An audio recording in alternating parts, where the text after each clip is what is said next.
Hello दोस्तों, राधे राधे। मैं सविता देवी गायिका आप लोग के प्रणाम करती हूँ। दोस्तों, मेरा चैनल में आप लोग का स्वागत है। मैं माता रानी का प्यारा सा गीत लेकर आई हूँ। गीत कैसा लगेगा ज़रूर बताइएगा। प्यारा सा गीत है।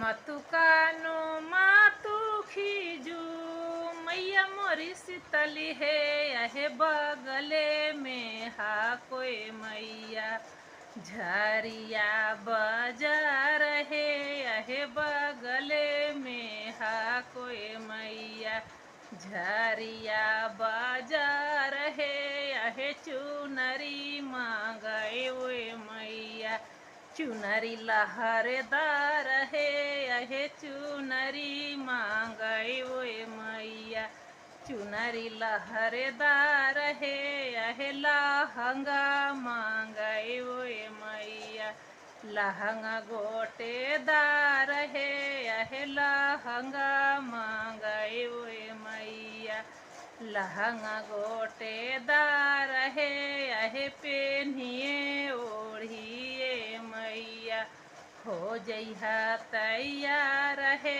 यहे पेन्हिए ओढ़िए मैया हो जइहा तैयार है, यहे भेजिए जे देओए मैया भैरो भैया ले निहार है, यहे भेजिए जे देओए मैया भैरो भैया ले निहार है, यहे